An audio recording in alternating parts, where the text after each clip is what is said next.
episode 242 of the TV Dudes podcast, recorded June 26, 2019. More than 4 colors.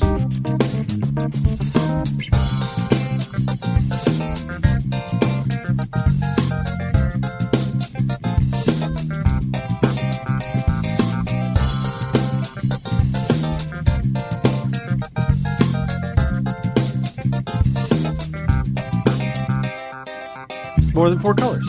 What does that mean, Randy? It means that, okay, stick with me here. Okay. So people think of comic books. What's a comic book? It is a book made of comics. Okay. I'm just going to roll with what you're saying. Just keep going. Assume I know things. All right. So comic books are printed with a 4-color press. Uh-huh. And everybody thinks as comic books is all superheroes. Right. But there's more than superheroes. And in fact, all the TV shows we're talking about this week have something in common with comic book, whether it is comic book writers like Ed Brubaker working on Amazon's new show, Too Old to Die Young? Too Old to Die Young, What a terrible title that is. Too slow to watch fast. The Good Die Young podcast? Yes. Don't rope me in with this. Nosferatu, which is spelled NOS4A2 because Is it a license plate number? it's a license plate number. It actually is a license It is plate a number. Holy license plate shit. number. I thought it was a Prince thing. But And that is Joe Hill, Stephen King's son, and it was a comic book adaptation of his novel. Okay. We've got Swamp Thing and Doom Patrol. Pretty obvious how those come out as comics, but neither of them are... Okay, they're both superheroes, but they're weird superheroes. they're weird superheroes. And then we have Good Omens, Neil Gaiman. And Good Omens is by Neil Gaiman, and he does comic books. He does comics. Yeah. And then there's also Chernobyl, which I am crowbarring in like leaked uranium into this episode. Yeah, there's... well, that's the fifth color, like that fifth color ethereal is- glow. Yeah, the fifth color is radioactive death. Yes. So more than 4 colors. The fifth one being a murderous color. Yes. The fifth color is murder. That extra color you see when the light just wipes everything. Yeah. Yeah. So, all right. That's what we're going to talk about. We're going to talk about that lineup of shows, folks. And we're going to try and make it as cohesive as possible. I think we'll do it. Maybe. I have faith in us. We are the TV Dudes. I'm Grant. I'm Randy. I'm less. And we are excited for you guys to be listening to us today. What By the way, a weird thing for me to say. I am sitting in Kyle's usual seat here, so if The whole dynamic's off. it's really weird. I don't like it. You just it yell feels from your normal weird. chair. You are sitting right across from me when usually you're to my right. You're my right-hand man. It's true. And I can't give you awkward, furtive glances Like to the The Office. side. Yep. Now I'm just it's a stare down. It's dead on. It's a little intense because you don't seem to blink. I don't blink. Are you a shark? Yes, if you blink, you die. That's what I've learned. Oh my god! That's what I was told when I was very young, and I've not wanted to test that theory. A wee lad who was once visited by a stone angel. You blink, you die. Yeah, my granddad had a weird sense of humor. Christmases at the Lander house are just awkward. It's like 12 people at a table, just eyes wide. Don't blink. We don't want to die. Don't you do it. Don't you do it. Folks, if you want more of the TV Dudes goodness, hey, guess what? We have an Instagram page. We do. I made an Instagram page for us the other day because we were going to attend this ATX Television Fest. Uh-huh. So I threw one up there, and you guys can go like that. You can go like the page and see our posts. You can tag us on stuff, I guess, now if you want. What are we posting? Generally, like what episodes we've done. Occasionally, I'll do secret photos of you in the bathroom or whatever. You know. Oh, are those what? That's what that flash was. Ah, gotcha. I thought it was aliens. Yeah, it's a gross prank. I really need to stop. It's a pretty big violation, really. Yeah. Anyway, you guys can go check that out. Les, you have been posting a fuck ton of interviews. Yeah. Or if for kid friendly, I don't a fuck ton. entirely understand how feed notifications work for everybody. So I'm hoping that there's a way to mute these or see this as a digest or something, because y'all is getting a lot of interviews. It's a carpet bomb. A confession. Yeah. I don't listen to our podcast Why? because I'm here when we record it. But what about his interviews? So because Les has so many interviews coming up, I finally subscribed to our feed. Ah. And I've been getting them. And it's like, I'll turn on my podcast app, and it's like, you have 5 new notifications from the TV Dudes. But you know what's great is you go in, and you've got like 5 sort of quick interviews. You can listen to them on the way to work, or, you know, whatever you're doing, on your way to a murder scene, whatever you're doing. And I have not felt overwhelmed at all. In fact, I'm always delighted to see the list of interviews, and Les killed it with interviews this year. There's so many good ones. I forgot that you switched over to working for CSI or whatever who these murders are going to. Oh, no, it's not CSI. Oh my God. That's his cover. You're like Dexter then. It's some TV Working show. at the crime I lab. didn't say I was a one will look lumberjack. Yeah, you've been putting out a ton of interviews. Yes, we've been doing like 3 a day. Yeah. 4 days a week or so. It's going to finish up middle of next week. It's 39 interviews total. Finish up. I thought this was going to be the new normal. Are you not doing? It's not. No, we'll go back to our normal pace of 2 a week. No less. More interviews. More interviews. 3 a day for the rest of our We just lives. need to hex us. You know, I thought that it would be impressive if we were able to manage one interview a week for a year, like 52 interviews, and instead you decided, no, we can do that in a month. It's insane. Yeah, but if you guys want to check those out, you should totally listen to him. He's been interviewing so many great, huge guests on the show, and we are honored to have them, and I appreciate all of your hard work. I know you've been busting your ass on that. Thanks. Also, you have The Good Die Young. Yes, The Good Die Young is also in full swing. Yeah. So that's had interviews every Thursday and new episodes coming out every Monday. And you are tackling Happy Town, Indeed.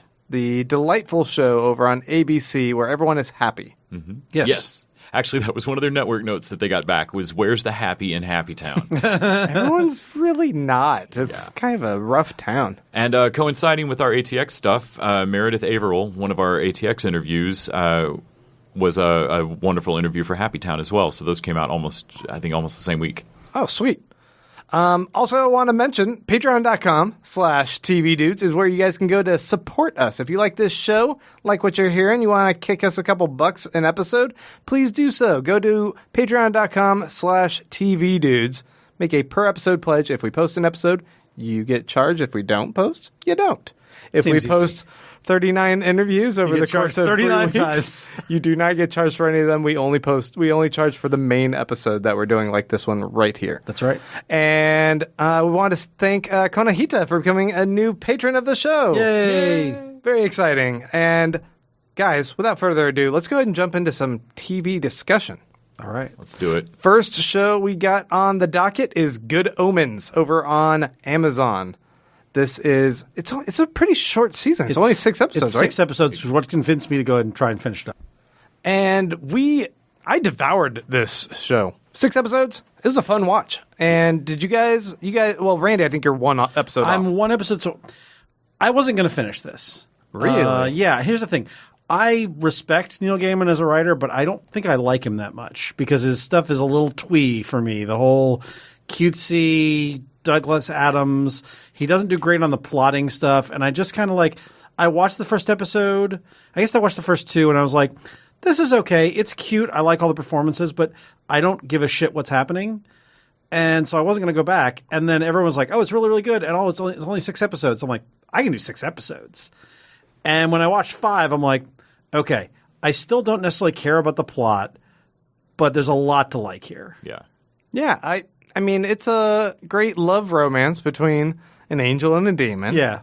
Played by David Tennant and Michael Sheen. Yeah. I think they're adorable. They are. They're great. And honestly, that's just I just think you could have put them in anything and they'd have been great together. I agree with your sentiment that this is too twee. It feels like it desperately wants to be pushing daisies, but isn't I can see quite that. there. It doesn't have the exact same whimsy, I think. It's not of as that. charming. Yeah, but it's close. I think it's still a pretty fun, delightful watch. It is fun. Really what I wanted out of The Hogfather and Going Postal and some of the other Terry Pratchett adaptations that have been done. This was the level of production value and charm and stuff that I wanted from it. But then again, I was really happy watching Wes Anderson's Supernatural, basically. Yeah. So for anyone who hasn't watched this show, it is the story of from the beginning of creation. There's an angel and a demon who have now gotten to the end of days, which is in modern times.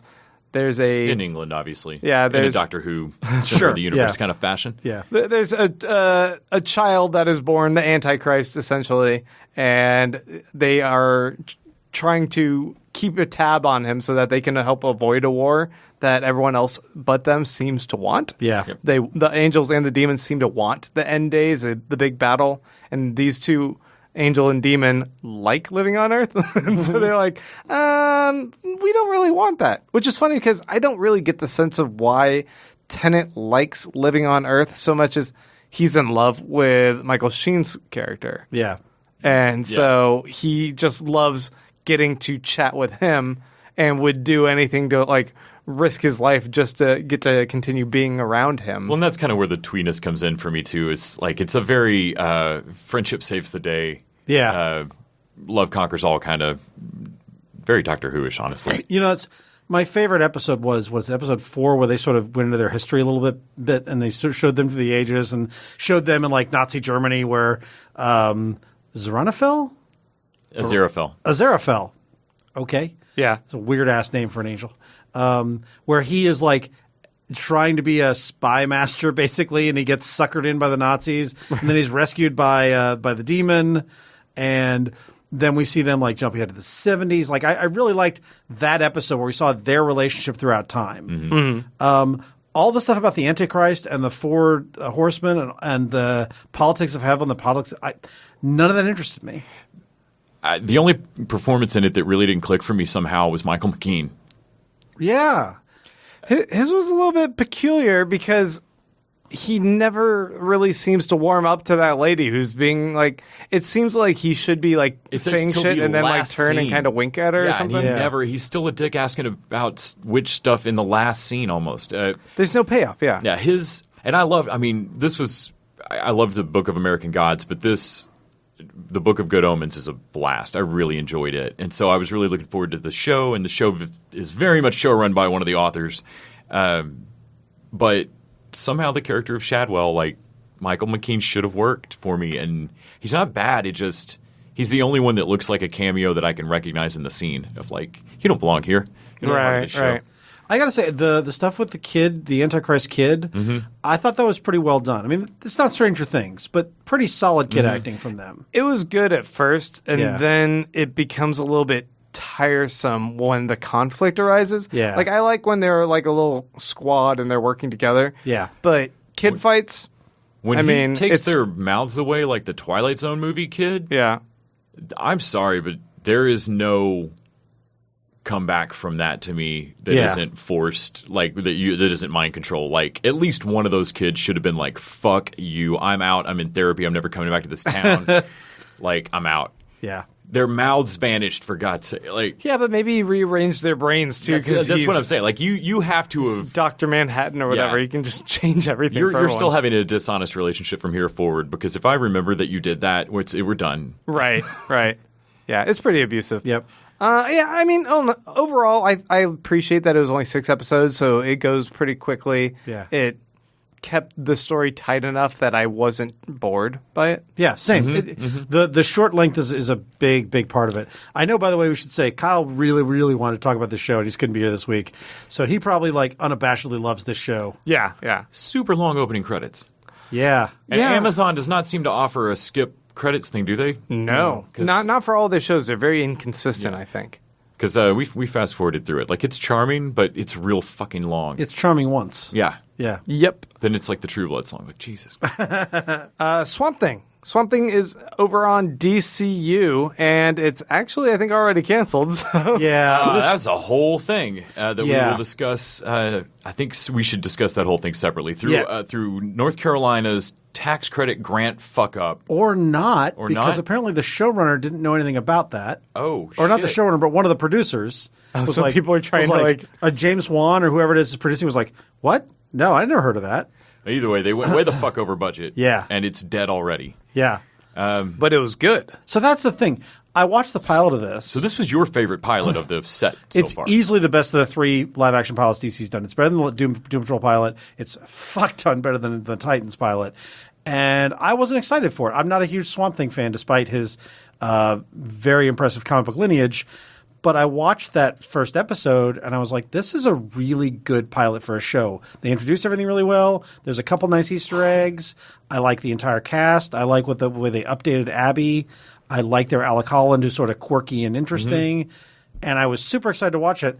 And then, a couple days later, I'm like, oh, it's canceled already. And I already knew they had shortened the season. I'm like, well, now I'm not excited to watch it because I don't even know if it's going to get an ending. Kicked the legs out from under my interest in keeping going on it. Yeah. Like, I'll just wait for y'all to air them all. I mean, drop them all now because I know it's done. I'm just going to wait till this show's over. Like, it doesn't need my help to stay.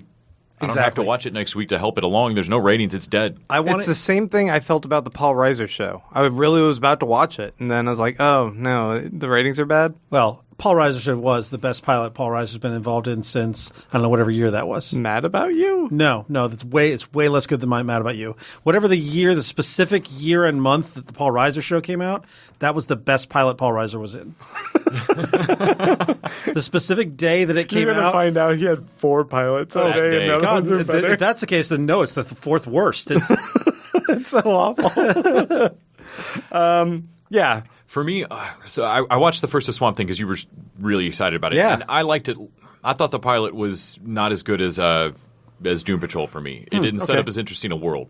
Like, the whole scene in the morgue or whatever where the corpse comes back to life and all of that, and he sets it on fire. Like, that was great. I loved them really hammering home the connection that it's the green as like a big network thing. Right. The Sunderland Corporation is clearly doing something to agitate it. Yes, yeah. And I like that hint because deep down I just want a Swamp Thing show so that I can get an Animal Man show. That's fair. So I want green versus red versus rot. I wanted a future season of that and Rot World and all of that shit. But there was – she picks up one of the like prime victims, whatever, your patient zero, out of the floor and gives the kid mouth-to-mouth at one point after saying nobody gets sick on my watch. Yeah. Also, how is she in charge of everything, like everything in this area? And also, even though being the town pariah and coming home, Abby has access to like every building in town and everyone misses her and loves her. Yeah. It was weird, like Pretty Magic Girl. That has access, and it felt like bad writing or a bad setup to me. I've always had a weird. Swamp Thing's never quite set up the Arcane family well for me. Yeah, it's part of why I've never been that into the comic.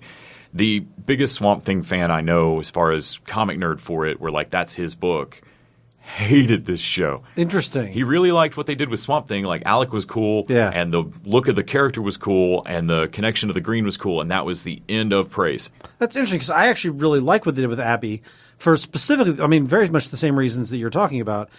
I like that they gave her agency. I like she put on rubber gloves. I like them making her a CDC operative instead of. I don't honestly know what she is in the comic except for Alec Holland's girlfriend. I like that they made her a character and gave her a lot more agency. And you're not wrong. She has magical access powers, and she is like, she takes her suit off when she's dealing with a patient, dealing with a kid, and she's not the most careful of scientists, but it's supposed to be that she's compassionate. And so she throws caution to the wind and it works out for her. And that's a trope that if it were a guy, we wouldn't think anything of it. It's very common. And so that's why I'm kind of okay with them. Let's go ahead and let a female character do that for a while. The whole show has a bit of B-movie schlock to it, though. Yeah, but I think that fits Swamp Thing. Yeah, I mean, I've read an article that's on purpose. For me, it just felt really heavily tropey in places that I didn't quite want it to be, and then really great in other spots. Yeah. I mean, it was definitely solid enough that I'd watch it. It's better than the Titans pilot. I didn't have to want to watch the next episode. This was actually compelling. Yeah. But, man, my interest got kicked out from under me.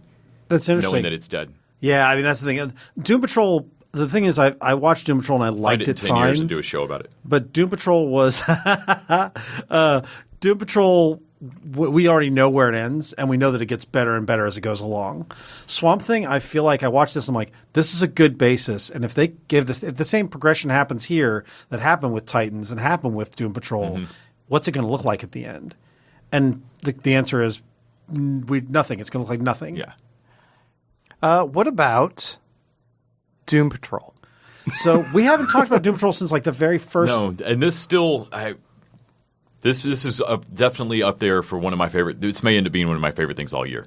One of my queer friends absolutely adores this show because it is Danny. It's about being queer. I mean, Doom Patrol is about not fitting in with the world and owning yourself and finding your own family. It is so much the queer experience. Well, these people don't just get shitty powers. I mean, it's not just about a show where you get powers and they aren't helpful, right? Or they aren't fun. It goes past that into they get powers that, whatever their various forms, they're all functionally immortal.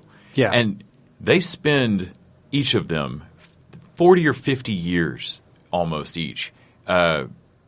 Just kind of catatonically fucking around, like the couple of years people waste or the 10 years people waste here and there, they do it on an immortal scale of depression, of just catatonically doing nothing, and being up in their head up their ass, wallowing in grief. Just wallowing. Yeah. Well, and the thing is that sounds like a depressing show, but because it is so quirky and weird, it's never depressing. It's very real for the characters, but at the same time, there's a Nazi puppeteer or. But they managed to show that kind of they let it give a character development that just can't exist in most other shows, and they really do work it so that these characters come together in a really strange way. Where by the end of the show, the way that they understand each other, the kind of bond between them, is super weird on its own. Well, and the main characters are all so good. I mean, Brendan Fraser's Robot Man is phenomenal. But the girl who plays Crazy Jane, whose name I don't have in front of me, but she was on Orange is the New Black. Diane Guerrero. Yeah. She's fucking amazing. All of those personalities, and getting to see more and more, trying to keep track of all the different aspects of Jane that surface, and the fucked up powers. They invent a few of them just for the show that aren't in the comics. Yeah. Silver Tongue is awesome. Yeah. Nazi. Every single episode, I would think that is the weirdest thing I've ever seen put on television. Yeah. And then the next episode would crank down further. Yeah. So that by the time they got to the Beard Hunter. Oh my God, the Beard Hunter was that is the weirdest thing I've ever seen on television. It's both gross and insane and weird and compelling, and he's kind of a lovable guy. Yeah. When he turns up again later, you feel for him. Danny the Street was amazingly well done. Their take on Danny the Street, the non-binary, genderqueer sentient street, genderqueer sentient street, to make that work in a TV show is impressive, and they did it. It's great. We only ever see him through, signs and flashing, that kind of thing, and he's a realized character. Mm-hmm. Well, and Tudyk's villain was a perfectly Doom Patrol villain. Yeah, he's not out to kill it. You get his motivation, and it's sad, and they mess with him on it. They don't have to. You can't punch him. You can't fall into it. It ends up just being brilliant. And the Department of Normal, what are they called? Bureau of Normalcy. The Bureau of Normalcy is such a good. I mean, like I said, this show is so. I realize why my queer friend was so into the show. Is it really is about people just telling you, stop being strange, stop being unusual, stop being different. Just get in line with everybody else, and you telling them to fuck off and then kicking them in the face. Yeah, over and over and over. Yeah. I only watched the first episode, but everything you guys are describing make me want to go back and watch the rest of it. I waited for a long time. My friend kept telling me, she's like, you have to watch the show. It's my favorite show. You're going to like it. And I just there's so much else to watch. I haven't gotten around. I liked it okay, but I didn't like it enough to watch. And then I binged all of it. And yeah, it just gets better and better. It bears a lot in common with Umbrella Academy. It just keeps going on the weird. I mean, it starts off with the donkey farting at the end of the first episode, and that is nowhere close to the most fucked up thing in this show. When they bring in Flex Mentallo, their Flex Mentallo was great. Do it really well. Yeah. I mean, the only thing lacking was the King of the Beach light above his head. Yeah, which is probably legal reasons. Yeah, it's just nuts. Yeah. Yeah, I don't even know what you guys are talking about, but I'll watch it. I'll check it out. It sounds like nonsense, but it's so good. It does sound like a bunch of gibberish and nonsense. Okay, speaking of gibberish and nonsense, there is a show over on AMC. I have not watched this yet. Uh-huh. It's called NOS 4A2. Nosferatu. In other words, it's leet speak or license plate speak for Nosferatu. It's Prince's vampire album. And there are no vampires in it that I can tell. No. What? No. It is a show about a car that just happens to have Nosferatu as a license plate? Yeah, and the guy who drives it is in some kind of weird demon. He's Dan Aykroyd from Nothing But Trouble. Okay, okay. basically. Wow. He's a weird demon played by Zachary Quinto. Sometimes he looks like Zachary that Quinto. Zachary? Okay. Yeah. Sometimes he looks like Zachary Quinto in old age makeup with claws and teeth. And he kidnaps children and takes them to Christmas Town, which sounds like a happy place, but in fact it's some kind of fucked up place. Yeah. This whole thing sounds fucked up. And then there's a teenage psychic who can get to Christmas Town on her bike. Okay. And then there's another psychic in another town that she becomes friends with who reads things using Scrabble tiles. What was that weird-ass show on Stars? You're going to have to be way more specific than There's that. some weird show that had... man, I can't even describe. I don't even know what it was. It was a weird show. You guys have talked about it. Counterpart? No, not Counterpart. Was it American Gods? It was a little bit more surreal, like Black these Sails. people in this town, and this one guy. Fuck, never mind. Now Apocalypse? I can't do Now it. Apocalypse. I can't describe what it is. No. Okay. No, but it sounds kind of like this. So I Yeah. never read this book. I look understand it that up. Joe Hill is King's kid. It feels very Stephen and King. it feels very. It's really hard to not think of his stories as very King-like. For me, though, there's a book by Clive Barker that predates Nosferatu by 20 years, called Thief of Always. That is this from the kid at Christmasland's perspective. See, that I'm more interested in. I don't give a shit Only about... there, it's called Holiday House. And he vanishes from England, Okay. and he's 11 and goes to and then he realizes he can't go back and time's moving differently. So like every day he's here, it's decades. Okay. And all the kids that stay here get eaten by the house, basically. Okay. And like that's Thief of Always by Clive Barker, which there's a whole Reddit thread about how similarities aren't theft, and the house that steals kids is not a new. Sure. That nobody invented. I mean, nobody in the 20th century that I've read invented that. That's way old. That said, this show is slow as fuck. Yeah. You know what? And it reminds me so much of a book I love, and I know it's not going there, that Yeah. it's driving me insane. The thing that makes me crazy about this, I feel like I watched 3 episodes of it, and it still hasn't gotten to the point. And it's like we're meeting everybody. We're meeting, sort of meeting Zachary Quinto's whatever his character name is. I don't remember it. Charlie Manx. Charlie Manx, thank you. He And looks then- like a thumb. And he's got like...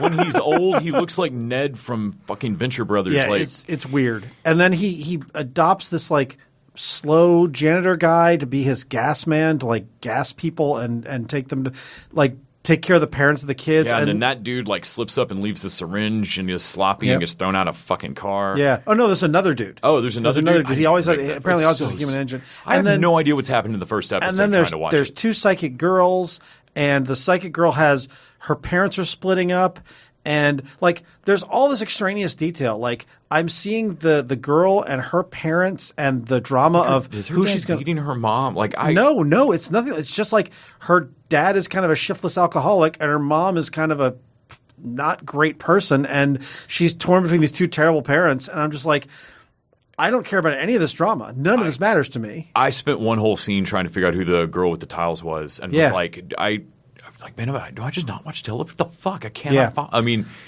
It's not it wasn't well, compelling enough for me to go back and rewatch it to try to. It's get not into well it. laid out, and the premise is it's not being fully explained, and all the interesting little horror bits.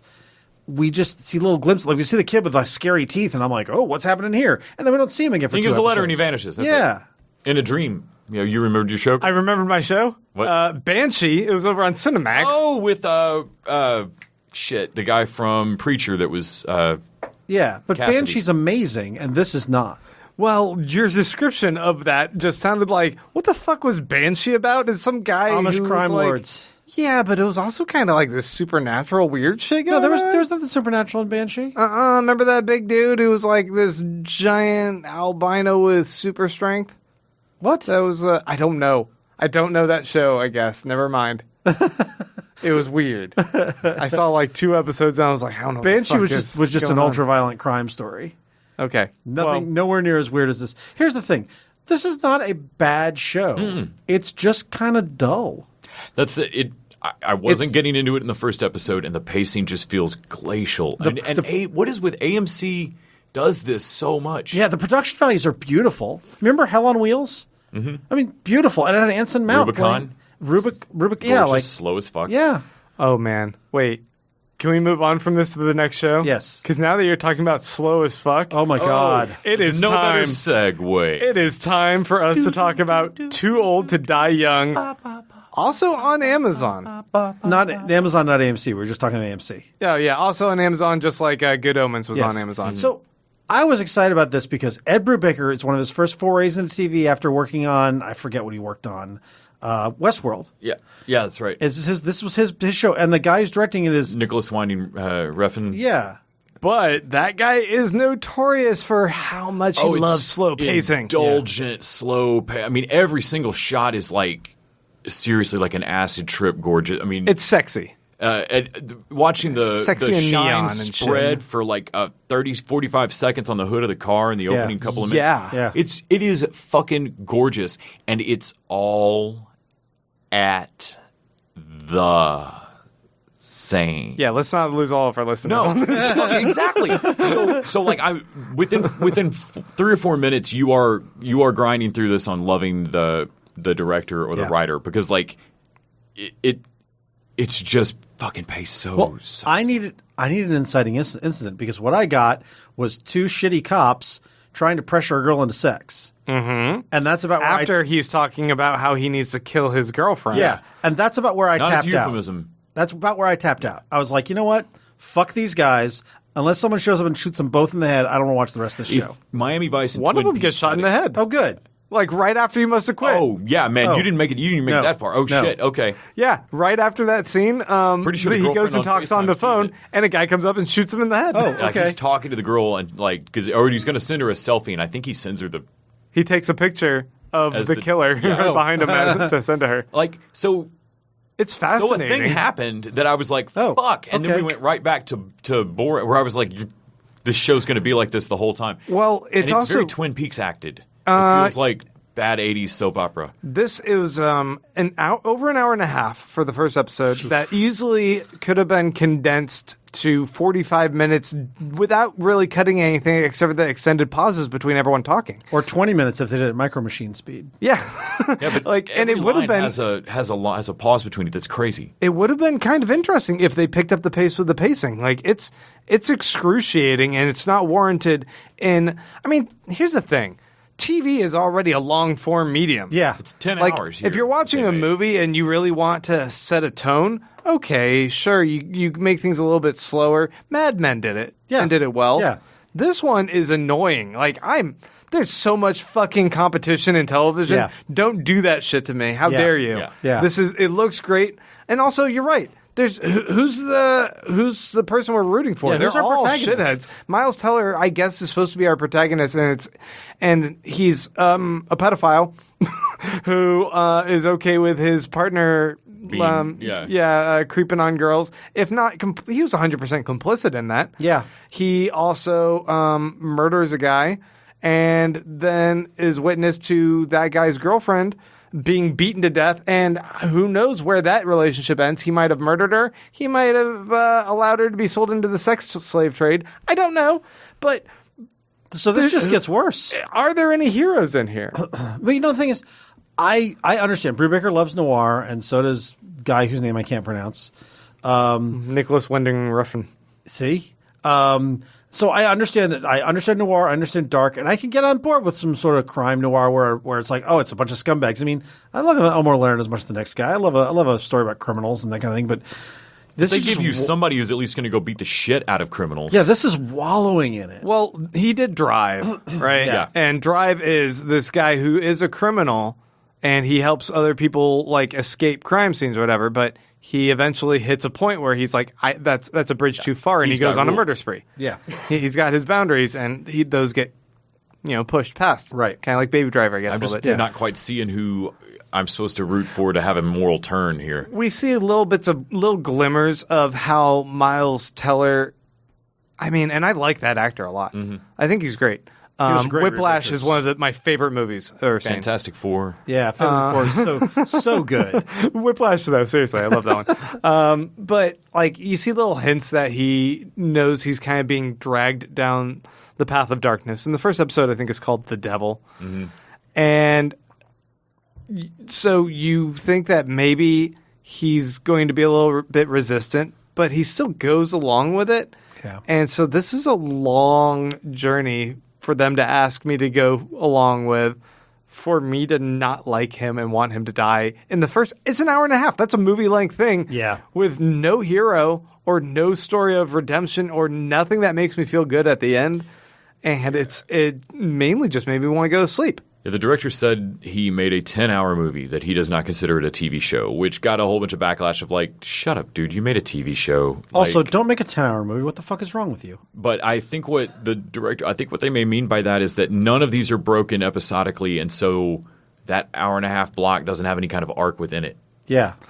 Yeah, it could be that. Which And that can't. That's Don't not make- sustainable. don't make that's an TV Andy like Warhol that. sleep movie, for God's Yeah. sake. Make your 10-hour movie, and art students will see it. there's one point I need to at least point out to you guys, though. Yep. Did you, Les, at least watch up till William Baldwin's appearance? No, I didn't make it that far. So, Miles Teller, this cop whose partner got killed in the beginning of the show, he is dating this girl who's 17. He started dating her when she was 16 when he arrived to the scene of her mother committing suicide at an intersection or some shit. Wow. Okay. So he's an awful guy, right? He's a scumbag cop, and he has to go meet her father because she decided to tell him about her father, and her father's played by William Baldwin, and it's a fucking weird ass performance that is like the only compelling thing I think I saw in this whole episode.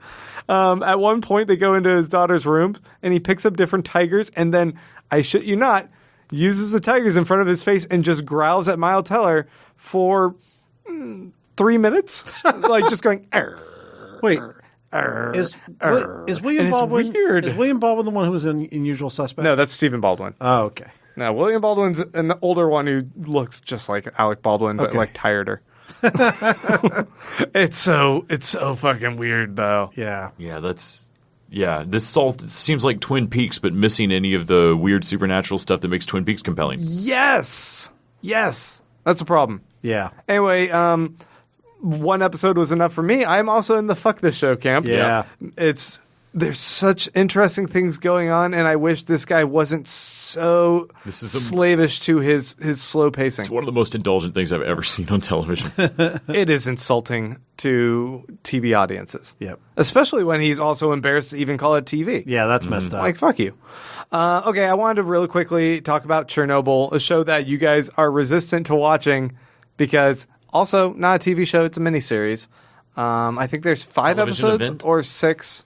Yeah. But It's on my list to watch. I'm not quite as against watching it because of depressive reasons as Randy, but I definitely get his argument for the news covering me on the shit show that is reality. I lived through Chernobyl. I don't need to see any more of that. it is depressing. It's bleak. I get that. I But kinda- holy hell, is it well-made television that is so compelling, the opposite of what we just were talking about. That Yeah. show that's so slow.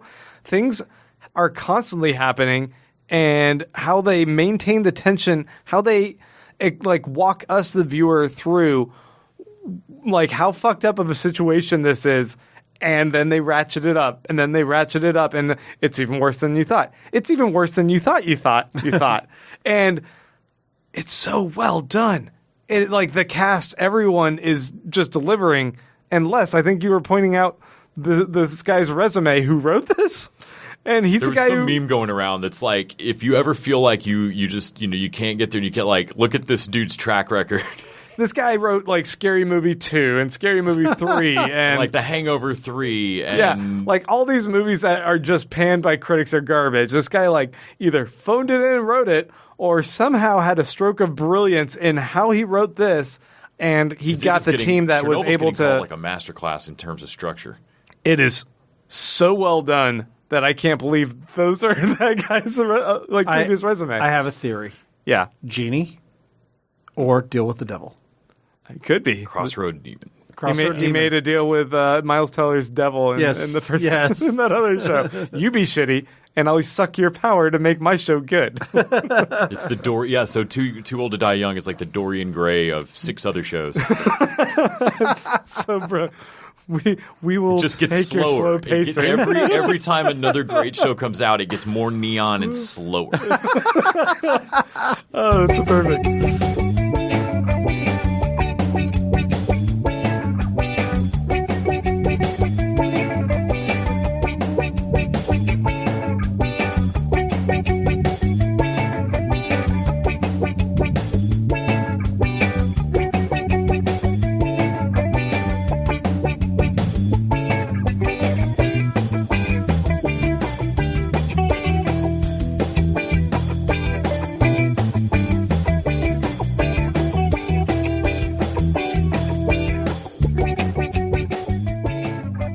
All right, guys, I wanted to check in on our listener questions because we got a couple here. I remember to post them. You put up a post, and people found it among all of our interview posts. So we got a couple questions here. If you guys are on our Facebook page, go ahead and like our page, and every couple weeks, Randy puts up a post allowing you guys to ask us whatever you would like. And the first question comes to us from Fulton Smith. He says, "Hey, dudes. I was not a fan of Swamp Thing until Kevin Durant showed up. Are there any shows you watch purely for the actors and not really the story? Any shows that you disliked until a certain actor was added?" Yes, for me, I will say that I will watch a Stephen Merchant show even if I don't think it's good. Hello, ladies. Not a good show. Stephen Merchant, I love the dude. Stephen Merchant's been in a lot of bad TV. I can't help it. I love him. He's also been in some of the greatest television. So. Yeah. Margot Martindale. Yeah. Will fix nearly any scene. She may not make a show work, but I'll watch through an episode that'll feature her. Best character in BoJack Horseman, easy. The person who used to get me, and I finally broke it, was Allison Janney. Like if Allison Janney was in a show's cast, I'm like, oh, I'm going to watch it. You love Mom. And I didn't watch Mom. That was finally what broke me. Laugh tracks. I mean, who could you put in a laugh track show and still be like, I'm on board with this? Sam Elliott and Ashton Kutcher? Nope. Good example. No, but you could put Kristen Bell. No, actually, No. I tapped out on that Showtime show that Kristen Bell, Don Cheadle, the guy who plays John Ralphio. Yeah. We're all His name is John Ralphio at this point. We're all in Ben that Schwartz. Ben Schwartz. We're all in that show on House Showtime. of Lies. House of Lies had a great ad. Like it comes in and they're just like all in suits and they're singing along. They're like dancing along to AC/DC's Big Balls. And I was like, yeah, this looks like so much fun. I hated that fucking show. Yeah, it was not good. And so the right actors, doesn't matter what the show is, I will still like tap out of a show if the actors are, if the show is no good. Rare times that I think I'll root for stuff to like, please cancel so you'll free these people up. Yeah. Oh, Like, yeah. I want these actors on a show I'll watch, please. Two Broke Girls. I wanted Kat Dennings freed, and she hasn't gone anywhere. Yeah, there's I think the pinnacle example of like I want to like this show and it don't. I can't. It's just bad. You're misusing Garrett Morris and Kat Dennings. That's criminal. You know what? I think Aubrey DePlaza right now has a pretty good Aubrey Plaza. Is Aubrey DePlaza her that's her countess name? Aubrey of Plaza of the Plaza. Janet Snakehole herself. Janet Snakehole. I like her, and I for some reason feel like she wouldn't do a multicam sitcom with a laugh track. I feel like she wouldn't feel either. safe Yeah, I there. feel pretty safe in that. Like her and Michael Cera would both feel like that's too much of a sellout. They won't do it unless it's like really tongue in cheek. Who's the star of Abby's? Natalie Morales. Natalie Merchant. Natalie Merchant. Natalie Morales. Natalie Morales has been in so many shows where I'm like, I love her, and then she either vanishes to go do something else, Or gets recast after the pilot. right? Or the show's not worthy of her. Abby's is not worthy of her being. I like that she's getting to be the star of a show, but it is not worthy of her talents. I hope that what got that show canceled doesn't get hung around her neck. Yeah, because it's not her. She's great. The whole show should have been faster. Yeah. The answer is there's no one. There's no one that we can feel safe around. I mean, Adam Scott went and made it Ghosted. Oh, yeah. And I'm like, I can't trust you either, dude. Yeah, Adam Scott would have been on that list too. Lake Bell and Dak Shepard, I think are better than Bless This Mess. Yeah. No, I can't think of a single actor who I wouldn't be like, no, I like you, but I'll catch you in your next thing. Oh, man. All right. Let's just do one more question here. Zach McLaren says, over the years, certain fan communities of the shows we watch have started to lessen my love for the shows. Rick and Morty, South Park, It's Always Sunny, I have found to have some of the worst fan communities of all. I'll never forget when an officer I worked with in the Navy stated that he loved Rick and Morty because he believed that it represented that women deserved less rights than men, and Rick represents the pinnacle of white men. Oh, boy. Wow. Yeah, so let's see. South Park, It's Always Sunny, also have sizable far-right contingent of fans, the former having felt vindicated when South Park aired the episode that stated that alt-right shouldn't be blamed for their racism, but on the socioeconomic factors they thrive in. What do you think? What are bad fandoms you have seen, and have they curtailed your enjoyment of watching good TV? Not just TV, also Star Wars. Yeah, man. I love Star Wars, but Star Wars fans are the worst. And I don't. But does it ruin Star Wars?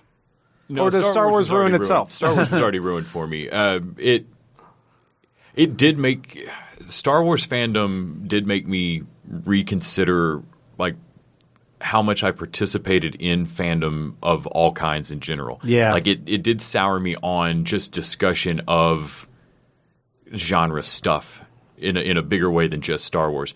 But I think it coincides with Rick and Morty's fans being a portion of Rick and Morty fans being fucking awful. Yeah, man, I can't. I agree. South Park is a great example. South Park. Yeah, I don't think South Park's just the fandom, though. I blame Trey Parker and Matt Stone. I was going to say those guys. I mean, for all that I think Book of Mormon's genius. I really like South Park, but you start to realize that it's easy to be funny when you don't think anything fucking matters. When Star Trek Discovery started, and I felt a little bit like this is way too let's kill it action. Yeah, let's kill the tardigrade thing, like kind of Star Wars, and not what I wanted, and I kept being told like, no, they're doing a thing, and I kept wanting to say like, have you met audiences? They don't wait for you to do a thing. A huge portion of people will think that this is a Star Trek show that validates their like that dude thinking Rick and Morty is that Rick's the hero example of how you ought to be and not a piece of shit. Yeah, I think it's frustrating to me when a show that I really like Rick and Morty, like Always Sunny, has fans that make me not want to admit I like that show. But the example I have is for a show I don't like, Big Bang Theory fans. I know that I have friends who like Big Bang Theory, and they're exempted from this. But most of the Big Bang Theory fans I interact with are people who come into my store, and they're like, oh, look at that. And they treat a comic store like a zoo because that's what they saw in Big Bang Theory. They're like, it must be just like where's your Sheldon? And it's Bazinga and all that shit. And when they think that's what comic book stores are, and it drives me crazy. It feels people who feel like they're tourists and they're wandering through all this stuff that means a lot to me, and they just look at it as, oh, look at all these weird nerds. That shit pisses me off. You are a weird nerd, though. I've been telling you this. That's not wrong. You have been telling me that. And then you give me a wedgie. I made you shirts. And then you give me a wedgie, and it's weird. But this like cardboard cutout role that you get to play where you're just supposed to dance for them is like say your nerd line, like you're not from the show. Yeah, we're not in the show, motherfucker. Ah, man. I'm also doing this is just a means for me to do a plug here, but I'm also doing a Watchmen podcast, and the show isn't out yet. Yep. And so I'm not really sure what the audience will ultimately be, but a couple things. People who are interested but just want to complain about Damon Lindelof, I find very off-putting. Because I'm like, well, then fuck off. Don't watch the show. Yep. Get out of here. I don't need that shit. But there are a bunch of fanboys of the Zack Snyder version of that movie who seem to think that Rorschach is an admirable hero. Yeah, that's not uncommon. Like in the chat threads that I've like read through where people are talking about Watchmen, the show coming up, I've seen so many people who complain about there potentially being a social justice warrior aspect to this show that they just don't want to see. And they're like, do you see how they're just like trying to make Rorschach a villain? And I'm like, did you fucking read the comic? Do you think that Alan Moore was in any way trying to make Rorschach be a good guy instead of a crazy fucking lunatic fascist like asshole? You know what's interesting, Grant, is I was kind of expecting you to tell me about the other group of Watchmen fans, the people who are so mad on Alan Moore's behalf that anyone is making a TV show about Watchmen Who are coming at they? you about it. Where are those people defending? They also are afraid of the internet like him. So. Yeah, that makes sense. I was surprised you not see more of those because I have a few of those people on my feed, and every time there's any kind of Alan Moore stuff, I have to roll my eyes at them and be like, "Look, what do you give a shit that the Chaos Magician in England doesn't like this? Yeah. It affects you not at all." The best thing I can say about fandom recently is that it caused me to stop and look at where I have felt really entitled to a particular version of something and realize because that's where they can't just not watch it. Yeah. They're owed a right version of the property they love. Yeah. And they will have to watch your piece of shit now because they're shackled to it's insane. And I used to I was a fan nerd in the 90s. I used to feel that way about shit and rail on stuff that hard, and there was some point where it got to a collective head and seeing it on the internet of oh shit, how big is this torch wielding mob for everything and anything that's announced 2 years prior, it's going to be a piece of shit. I used to have a roommate that could tell me everything that was going to come out for 2 years and why all of it was going to be disappointing. It's like, what the fuck? This isn't fandom. But the best thing I can say about it is that it did cause me to try and check myself as to when I feel weirdly fucking entitled to some version of show, like they're going to come to my house and burn the other version. It is exactly that. If you feel compelled to sign a petition to stop someone from being creative, I have a problem with that. Yeah. I've signed petitions where I thought that some studios were in the wrong for getting rid of creative people. Yeah. Like I signed the one that is relatively meaningless, but for James Gunn, when I'm like, why are you getting rid of that guy? Yeah. Don't for make this shift. Him being in another industry where he was supposed to be edgy. He was supposed to be an edgelord. That's a whole thing. Whatever. Anyway. But that's not the same as like saying, no, I need to stop you from ruining the sanctity of my... Let's reshoot Game of Thrones. Yeah. Yeah. I don't care how mad you are. That's fucking dumb. insane. That's dumb. Yeah. Tough shit. You didn't get the finale you wanted. It's not your TV show. Make a show. That's your show. Yeah. Anyway, this is a good note to end on. Woohoo! Folks, we want to say thank you so much for tuning into another week of the TV Dudes podcast. We appreciate you guys so much. And once again, if you guys want to help support us, please go to patreon.com/TVDudes. All of the love to all of you guys. We will be back next week with more TV discussion. And until then, TV Dudes out.